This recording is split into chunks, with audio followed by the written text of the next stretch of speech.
Ukrainian troops in Bakhmut are facing a difficult and painful situation, President Zelensky says, as the battle for the city rages on.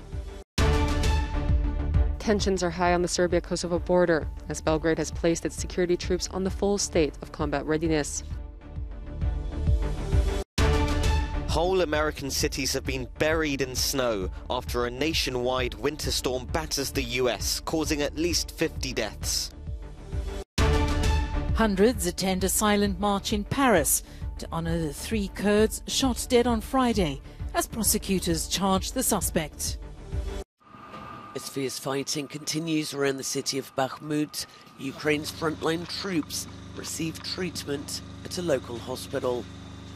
They've been battling for weeks to defend the city from Russian forces, hoping to seize the area and consolidate their grip on Ukraine's east. In his nightly address on Monday, President Zelensky praised his soldiers for holding the line.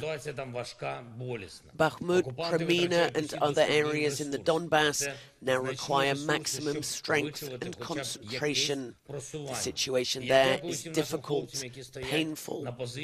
The occupiers are using all the resources available to them and their significant resources to squeeze out at least some advance. Zelensky also said that ongoing electricity blackouts are affecting some 9 million people across the country, but the number and duration of outages are gradually decreasing. In Kyiv, people are gathering supplies to send to Kherson. The city was liberated last month, but continues to be the target of intense Russian shelling. We're freezing in Kyiv too, this man says. There's no electricity, but there are people facing worse conditions than us. As the conflict in Ukraine enters its 11th month, more and more businesses in Russia and illegally annexed Crimea are reorienting their production to meet the needs of the Russian army. The Ukrainian army is showing off its shiny new artillery pieces, such as these French-made Caesar howitzers, already on the front line. In recent months, Ukraine has taken deliveries of more than 200 heavy artillery systems from the US and its NATO allies. Meanwhile, Ukraine's foreign secretary says that Kyiv aims to hold a peace summit by February next year, preferably at the UN, with Secretary General Antonio Guterres as a possible mediator. In other developments, Russia's military has reported that it shot down a Ukrainian drone approaching an airbase deep inside Russia on Monday, the second time the facility has been targeted this month. Debris killed 3 servicemen at the Engels airbase, according to authorities.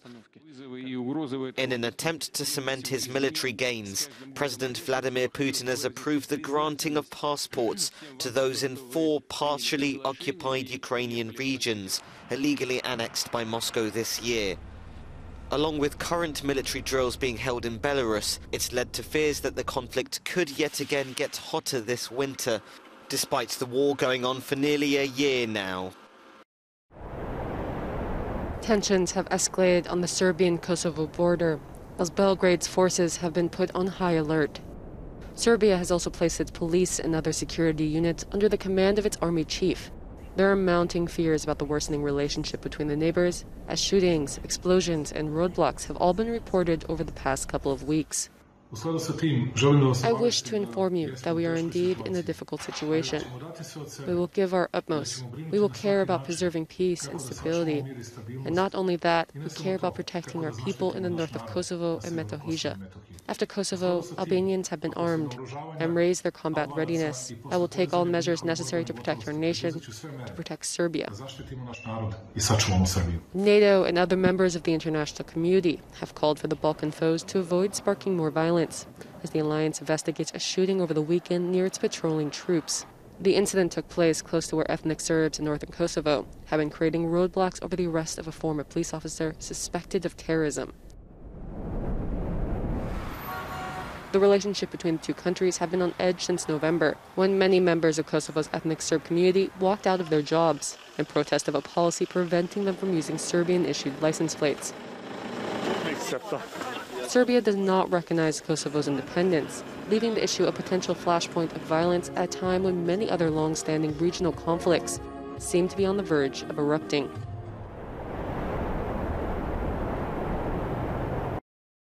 The moment a man alleged to be responsible for the death of 3 people outside a Kurdish community centre in Paris last Friday entered a nearby barbershop. There, the 69-year-old Frenchman was overpowered by people before being detained by the police. He was charged on Monday with murder and attempted murder on the grounds of race, ethnicity, nation or religion, as well as unauthorized acquisition and possession of weapons. Elsewhere in Paris, members of France's Kurdish community and others held a silent march in memory of the victims. They are shocked and infuriated by the attack, which some Kurdish activists believe was politically driven. The French authorities, however, see the attack as an isolated incident. I don't believe it was a deranged person. I think it was planned and directed against Kurds. Many elements suggest so. He was in prison, and 10 days later he has a weapon and knew at what time and where to go. Some of the marchers carried flags of the banned Kurdistan Workers' Party, while others have suggested that Turkey was linked to the shooting. Ankara has summoned France's ambassador over what it described as black propaganda by Kurdish activists since the incident. What has been dubbed North America's worst storm in a lifetime is not over. With some 23 centimeters of snow predicted to fall in the region on Tuesday, at least 28 people have died in western New York alone since the blizzard began over the Christmas weekend. Many of those who died in Buffalo were found in their homes, snowbanks, and cars. Some people were stranded in their cars in the freezing temperature for more than 2 days. At least 50 people have died across the nation. This extreme weather, including severe cold, has gripped the United States over the past couple of days, causing power outages and travel delays. So anyone who declares victory and says it's over, it is way too early to say this is at its completion of maybe the severity is downplaying now, and right now it's not as bad as it had been over the last couple of days, but it is still a dangerous situation to be out. More than 15,000 flights were canceled over the past couple of days, including more than 2,700 on Monday alone. The travel delays forced thousands of people to wait at airports to rebook their tickets or to search for their stacked luggage.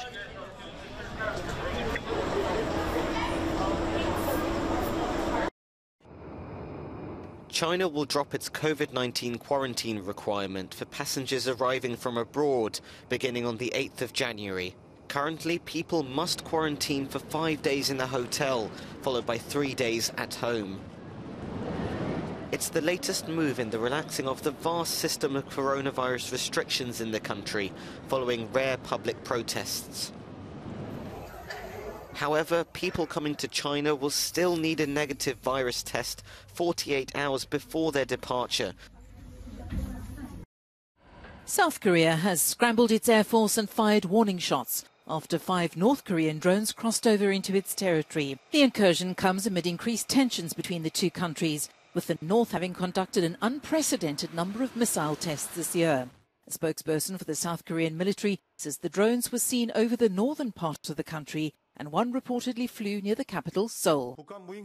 This is a clear provocation by North Korea, violating South Korean airspace. They are small drones of 2-meter class or smaller. One flew to the northern part of the metropolitan area, and the others were around Gangwon-do. Our military immediately responded in self-defense. It's not clear whether any of the drones were downed. The South Korean military also says it sends surveillance planes into the north to photograph its military installations. North Korean leader Kim Jong-un is presiding over another big meeting of the country's ruling Workers' Party. The Central Committee is reviewing the work and events of 2022 and will lay out plans and priorities for 2023, state media reports. In recent years, Kim Jong-un has used meetings of the ruling Workers' Party of Korea as a platform for his annual look ahead.